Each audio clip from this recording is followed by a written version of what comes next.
Good morning, dear students. Today we are going to start with the new chapter of your English textbook Beehive. The name of the chapter is Packing, and so this story is written by Jeremy K. Jeremy, and it is an extract from his novel Three Men in a Boat. And this story is based on the theme that things are not that much easy as it seemed to be, and it is a humorous story, and it amuses the readers with the chaotic and confusing situations created by the clumsiness of three friends, all of whom think that packing is a child's play. So, before starting the chapter, let me ask you some questions. The first question is: do you like going on trips? What kind of trips do you enjoy most? And how do you feel about having to pack for a trip? And have you ever discovered on a trip that you have forgotten to pack, or a few things you very much need, or that you can't find them easily? Does this make you angry, or does it make you laugh at yourselves? So you try to answer these questions by yourselves. Okay, so now let us start the story. So here the narrator narrates the story. The narrator is the author himself. It starts in this way: I said I'd pack. I rather pride myself on my packing. Packing is one of those many things that I feel I know more about than any other person living. It surprises me myself sometimes how many such things there are. I impressed the fact upon George and Harris and told them that they had better leave the whole matter entirely to me. They fell into the suggestion with a readiness that had something uncanny about it. George spread himself over the easy chair, and Harris cocked his legs on the table. So here the meaning of some difficult words and phrases are given in the right side of this paragraph. So look at the screen and see the meanings given. So pride myself on means I am proud of, and felt into means here accepted, and uncanny means strange and weird. Okay, so here in this paragraph, the author said, Jeremy said that he thought that his ability to pack luggage was better than others. And he asked his friends, George and Harris, to leave the task of packing to him. The two friends agreed to his offer instantly, which was strange. George sat comfortably on the easy chair, and Harris bent his knees as he sat on the sofa and kept his feet on the table. Now, moving on to the next paragraph, this was hardly what I intended. What I had meant, of course, was that I should boss the job and that Harris and George should potter about under my directions. I pushing them aside every now and then with, "Oh, you, here, let me do it. There you are, simple enough." Really teaching them, as you might say, they are taking it in the way they did irritated me. There is nothing thus irritate me more than seeing other people sitting about doing nothing when I am working. So here the meaning of intended is plant, okay, and mint, and potter about means do something unimportant things. So here by saying that he would pack, the writer did not mean that his friends would sit and relax while he would do all the work, and he had meant that he would boss upon them while they would do all the things. He would nag them and curse them for not doing the work well, and then he would chip in a short out the mess that they would create. He was irritated to see them sitting while he did all the work. So now let's move on to the third paragraph. I lived with a man once who used to make me mad that way. He would loll on the sofa and watch me doing things by the hour together. He said it did him real good to look on at me messing about. Now I'm not like that. I can't sit still and see another man slaving and working. I want to get up and superintend and walk around with my hands in my pockets and tell him what to do. It is my energetic nature. I can't help it. So here, the author, remembers one of the incident which took place in his life. Okay, so here he said that he recollects that once he lived with a man who would sit lazily on the sofa all day through and would watch the writer do all the work. The man would say that he enjoyed watching him go around and doing all the work. This would make the writer mad with anger. The writer adds that he could not sit idle and watch others work like slaves. On the other hand, he liked to check their work, walk around with his hands in his pockets, and direct them on how to do the work properly. He feels that as he was energetic, it was a part of his nature to behave in that manner. Now, moving on to the next paragraph. However, I did not say anything, but I started the packing. It seemed a longer job and than I had thought it was going to be, but I got the bag finished at last and I sat on it and strapped it. Ain't you going to put the boots in? Said Haris, and I looked around and found I had forgotten them. That's just like Haris. He couldn't have said a word until I would got the bag shut and strapped. Of course, and George laughed, one of those irritating, senseless laughs of his. They do make me so wild. So here the meaning of strapped is closed it, and the meaning of wild is mad with anger. The writer here did not say anything to his friends and started packing. As he closed it, Harris said that he had forgotten to pack the boots.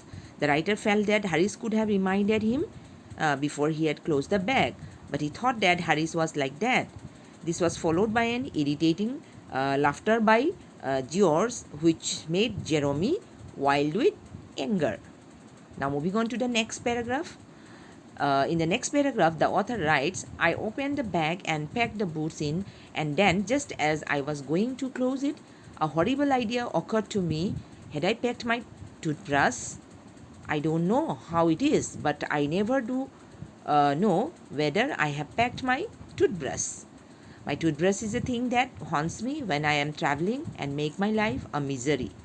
I dream that I haven't packed it and wake up in a cold perspiration and get out of bed and hunt for it, and in the morning I pack it before I have used it and have to unpack again to get it, and it is always the last thing I turn out of the bag, and then I repack and forget it and have to rush upstairs for it at the last moment and carry it to the railway station wrapped up in my pocket handkerchief.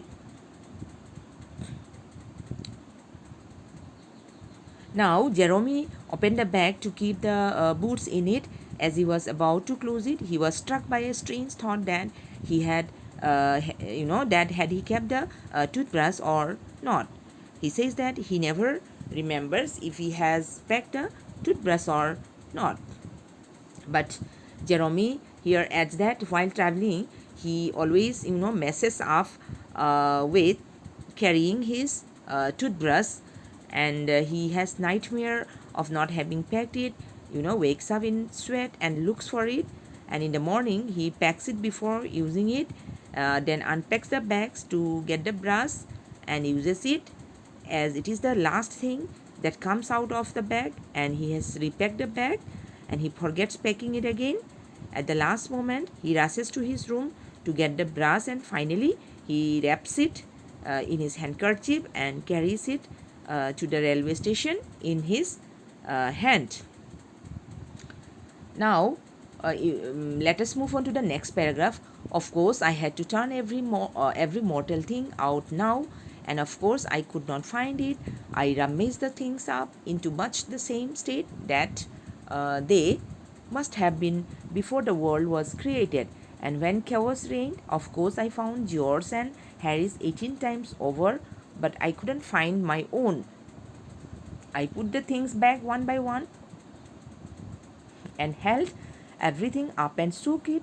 Then I found it inside a boot. I repacked once more.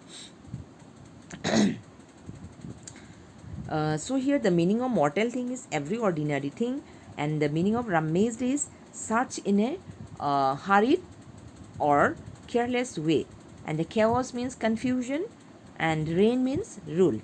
So here, as Jeremy was looking for his toothbrush in his bag, he had to remove everything, but he could not find it. He created a mess. He found his friend's brushes many times, but couldn't find his own. He kept everything back into the bag one by one, shaking each item, and finally found the brush inside a boot. Then once again, he repacked the bag. Now, when I finished, George asked if the soap was in. I said I didn't care hang whether the soap was in or whether it wasn't, and I slammed the bag shut and strapped it, and found that I had packed my spectacles in it and had to reopen it. It got shut up finally at 10:05 p.m. and then there remained the hampers to do. Harry said that we should be wanting to start in less than 12 hours time, and thought that he and George had better do the rest, and I agreed and sat down and they had a go. Here didn't care a hang means show no concern or interest. Slam means shut the lid forcefully and loudly. Okay, and the meaning of hampers is baskets used to carry food or utensils.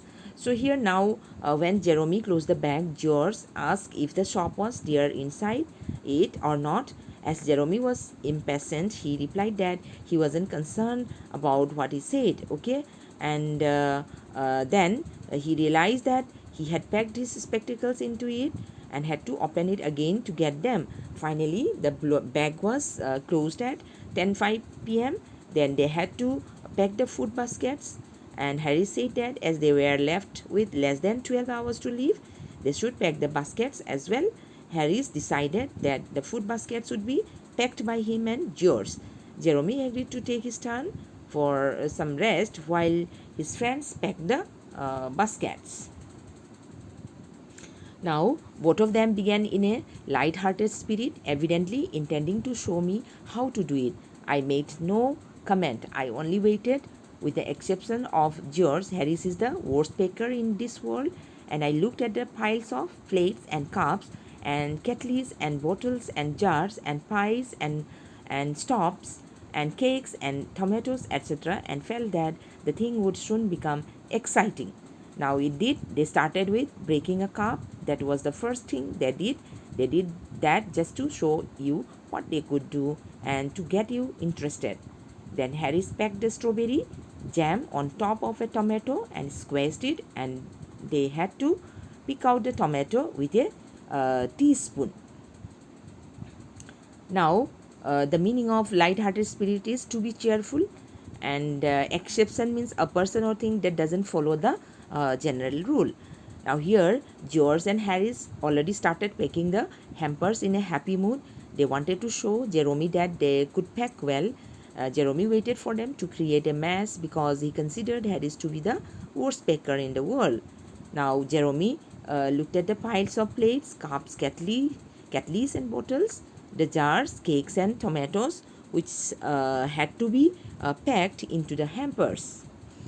Now he thought that as the boys would mess up, it would be an interesting thing to watch. Now the scene became interesting as they broke a cup at the start, and Jeremy says that they broke the cup to indicate that they could do that too and to make things interesting. Now here Harris placed the jar of strawberry jam on the top of the tomatoes. The tomatoes were squeezed by the jar, and then they removed the damaged tomato with the help of a spoon. So here we'll continue the rest paragraphs in our next class. Okay, this much for today. Thank you.